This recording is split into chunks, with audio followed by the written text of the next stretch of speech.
This episode is brought to you by the short film Straw Man. Remember, like over a year ago, I mentioned the short film Straw Man and how I was going to be helping out on the sound design for the film. And that is a short film that I'm gonna be sound designing if it gets funded on Kickstarter. I will keep you guys updated whenever that actually comes out. Some of you even gave to the crowdfunding campaign. Well, you can go watch it right now, and it's the perfect time to watch it because it is a bit of a scary movie. I mean, it's not that scary. I've probably watched, I don't want to insult the movie makers. If they want it to be scary, yes, it's scary. But if you don't want it to be scary, it's not, it's safe enough. All right, anyway, go check it out right now. The link is in the description and up in the corner. Right after, of course, you watch my review right now. And so we begin Spooky Night Heaven 2018.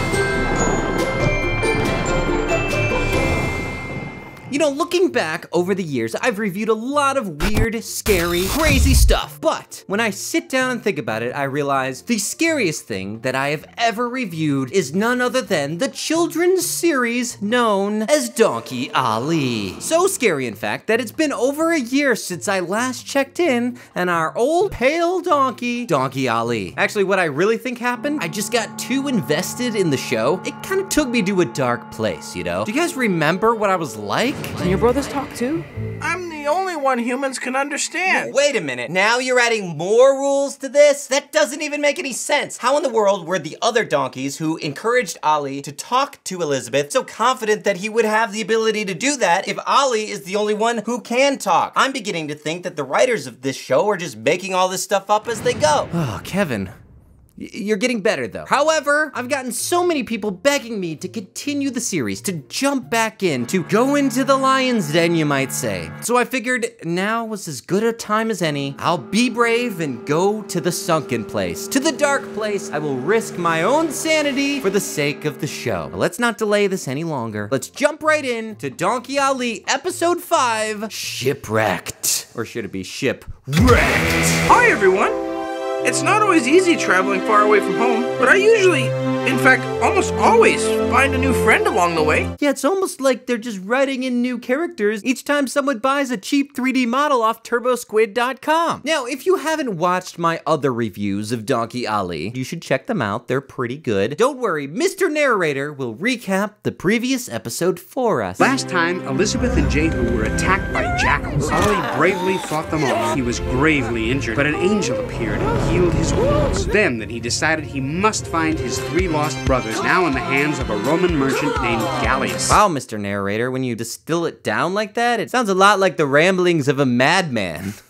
Brings us to our next story, called Shipwrecked. Great, grab your Bibles, then throw your Bibles out your window. You're not gonna need them at all for this. You're gonna get rather frustrated if you try to compare what happens in Donkey Ollie to what happens actually in the Bible. We better get going if we're going to find them.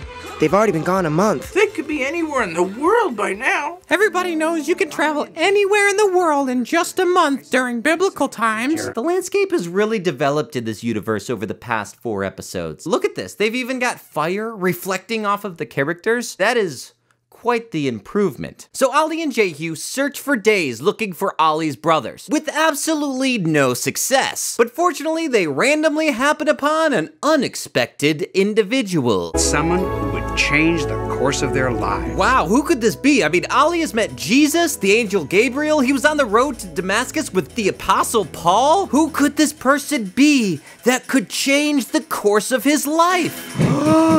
What?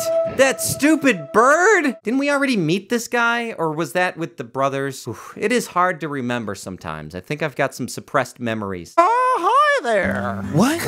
What? Who said that? I did. Bark. Howdy ho! I didn't know ravens could talk. And thus, we build on the rules of talking animals in the lore of Donkey Ollie. Why do they have to bring it up every time an animal talks? Can't they just have a universe where animals talk? I didn't know ravens could talk. It's certainly not the weirdest thing in this universe. I'm more interested in knowing how food doesn't fall out the side of this guy's beak. We do when we want to.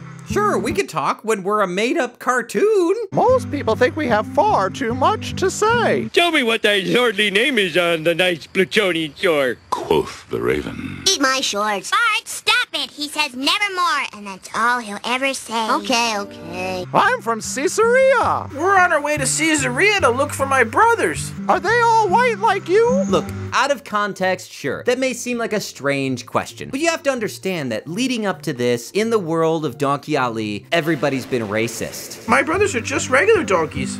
I'm the only white one in the bunch. We don't take kindly to your kind in these parts. What would it be worth to you to find your brother? Why? Do you know something? Oh, there's not much that remains unseen from my vantage point flying around as I do. I could see everything except faster ways to construct my sentences. The higher I go, the more I see. You want to get high? No. All right, so basically the Raven knows where Ollie's brothers are, but he's not gonna give up that kind of information for free. We first have to discuss my reward. Reward?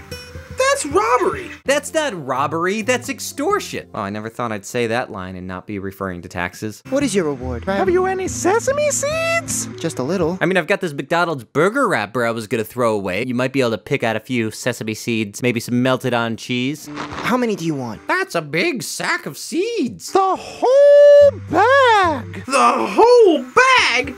You're suddenly being greedy. No, I feel like he's been greedy pretty much the whole time. How badly do you want to see your brothers? Not a whole bag of sesame seeds worth. So the bird starts making out with Ollie's big seed sack. Hey, bird, you got what you wanted.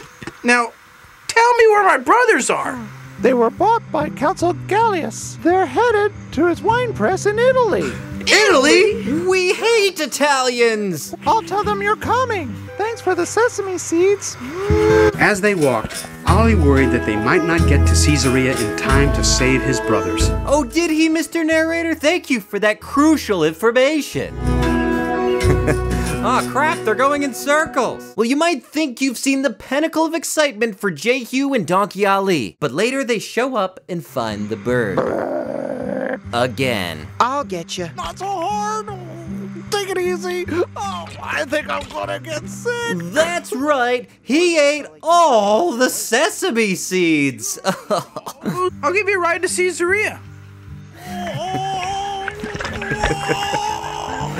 Careful, Rupert.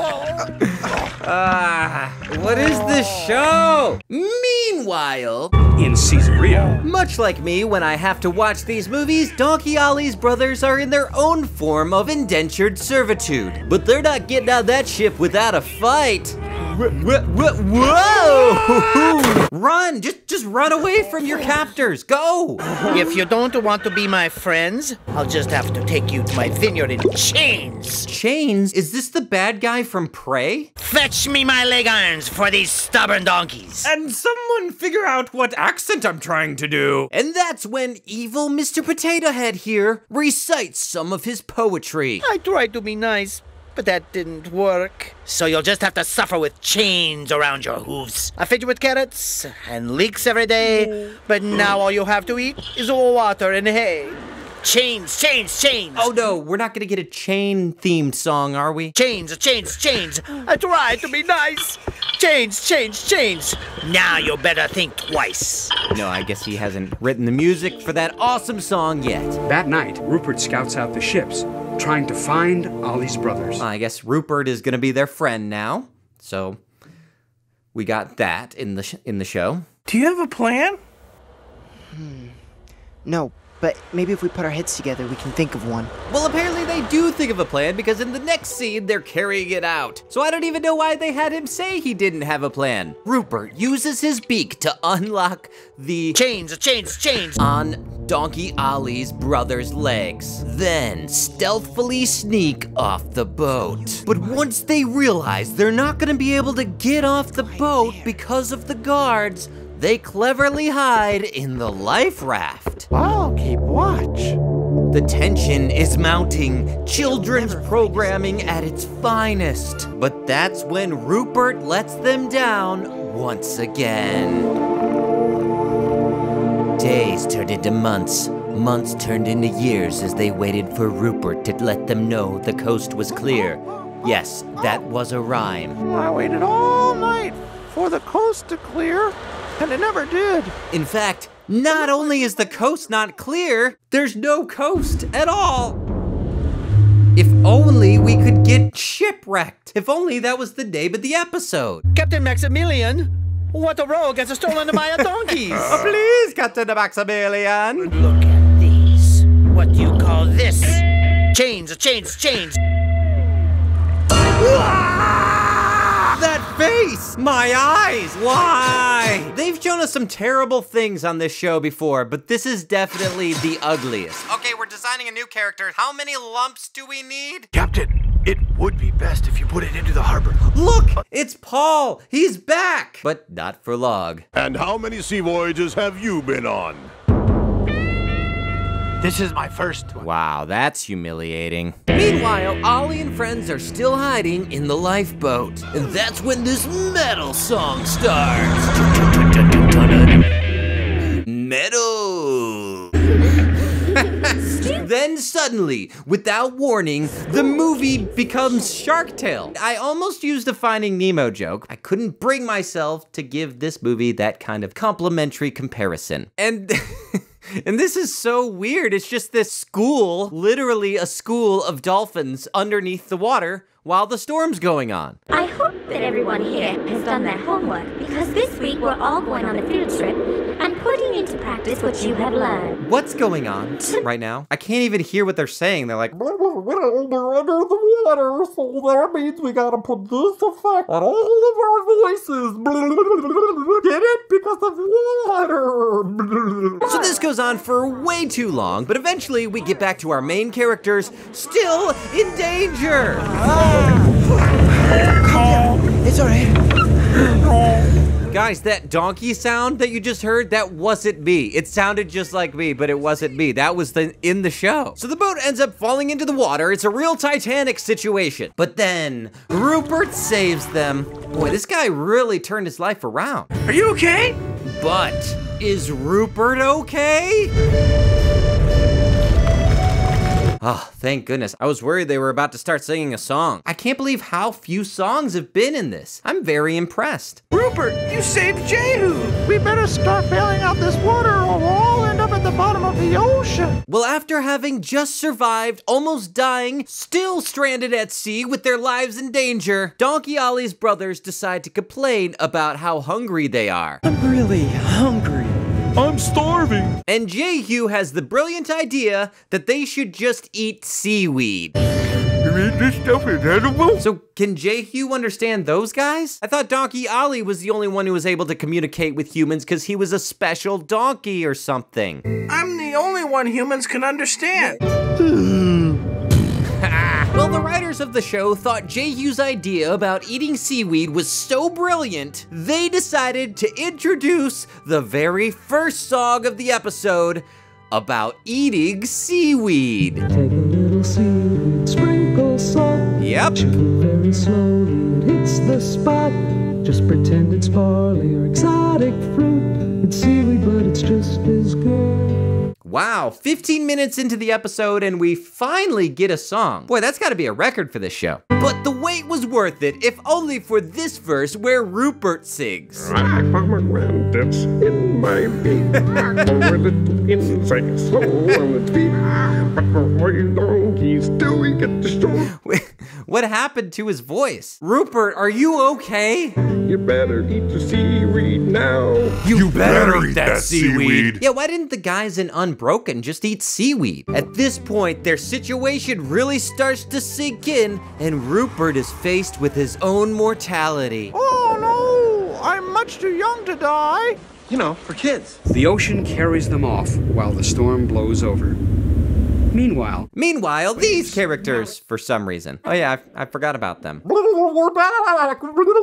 Tell us about the dolphin exploit. Ah yes, the dolphin exploits. Please tell us. Very well. You know, I get a strange feeling that these characters are specifically here just to save the donkeys. Don't quote me on that, but I think that might be what this is leading to. All right, then we get this long song about the dolphin exploits. Well, I guess they decided to pack all of the songs into the last few minutes of the episode. The dolphins were as fast as the wind. It's a Jewish dolphin. So like that other fish is his microphone then? Dolphin songs, everyone. Did they just steal the Monkeys song? Also, I feel like the show's losing track of what its initial point is. None of this stuff ever happened in the Bible. It doesn't relate to the Bible at all, other than Paul was on that ship and he got shipwrecked in the Bible, but we don't even see that part. What is this episode trying to do? Have subtlety? All the dolphin students follow their teacher, except Apollo. What is this? Why are we just hanging out with dolphins now? So in true Little Mermaid fashion, Apollo goes off by himself, but runs into the shark. Fortunately, he outsmarts him. Got him. Ah, what is that? Turns out this is some scary sea monster that takes this shark and murders him. You know, for kids. All right, now we have a legitimate Halloween episode. Well, if you were wondering, as I was, how this stuff has anything to do with anything, well, it all comes together when Apollo comes to the surface and discovers our brave boat of heroes. Look, it's a dolphin. Yes, good response, J.Hugh. Can you help us? We're stuck out here.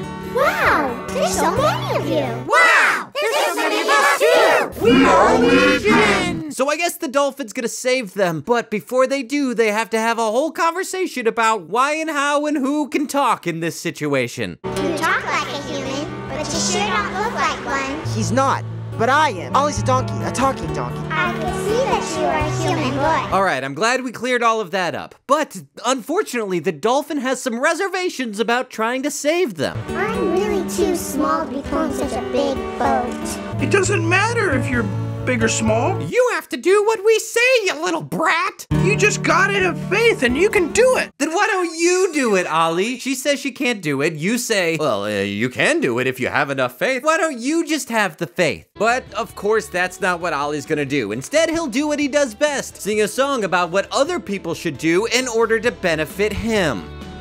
That's right. You can do all things when you start trying. No matter if you're small. Be strong. Be strong. Yeah, you little dolphin, just be strong. That's how you're able to do things that you're physically incapable of doing. Just be strong. Come on and pull the rope. So Ollie really has become the bad guy here. First, he doesn't want to pay the Raven a fair price for his information, and now he's just manipulating this poor child dolphin into helping him. I really don't think I should. My parents are gonna get real upset at me. Look at this smug jerk. He's so proud of himself. Ugh, he disgusts me in a lot of different ways. Be strong. Meanwhile, the teacher dolphin finally realizes that Apollo is missing. Does anyone remember when you last saw Apollo? I saw him getting kidnapped by a donkey. Well, I didn't know dolphins could talk. Meanwhile, our heroes are enjoying their free ride. But then... Ah! Oh no! What could it be?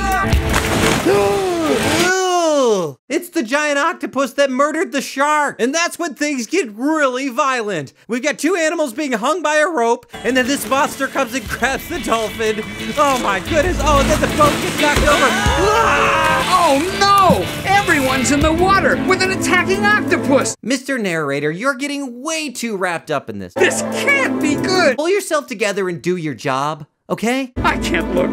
All right, well, in Donkey Ollie tradition, we are left with another exciting, tantalizing cliffhanger. This definitely was the longest episode yet, which is good because that means that we have less time in, you know, Farmer John's Corner. Let's see what he has to say real quick. My mother always said, to make a friend, you've got to be a friend. Let's show you how it's done. Aw, man. Mr. Budinsky, come over here, please. I'm Farmer John. I know. We met last month when I moved in. No. Pretend that you don't know me. Pretend we didn't move in together. Pretend my wife didn't leave me. Why would I do that? So, you guys get the idea. They both act dumb, and then that's what, it's so funny. Well, there you have it. Another episode of Donkey Ollie Shipwrecked. What's my review on it? Animation is still terrible, makes me want to kill myself a little bit, but on the bright side, I don't have to look at it for another year, right? Okay, maybe I'll do more a little sooner than that. As for this episode, it had a storyline at least, so there's that. Keep in mind that my standards are super low at this point, but I would say that so far this is probably the best episode of Donkey Ali. Since the last episode was mainly filler, this actually has a plot. Not a great one, but he's like trying to save his brothers. That makes sense. Am I too nice? It's still terrible. It's really stupid. There's not really a lesson here. What a funny episode. All right, well, I hope you guys enjoyed this. Hope you have a wonderful and safe Halloween. That's about all I've got to say for today. I'll talk to you guys later. I'm Kevin, holding Christian movies and shows up to the same standard as other films and shows. Talk to you later. Good night. Guys, I have so much fun making the show, but I couldn't do it without the awesome people who pledged to my Patreon. Some of those people include the Low Res Cinema YouTube channel, the Defenders of Liberty podcast, the Barely Protestant podcast. All that content is linked below. Jacob and Emily Rugrock, Andrea and Phil Lawson, and Amanda Stewart. Plus the other people on the screen. Thank you so much, everybody, for your support. If you want to support the Patreon, head over to patreon.com/SayGoodnightKev. That's all I've got to say for today. I'll see you guys soon. Good night. Not so hard. Take it easy. Oh, I think I'm gonna get sick.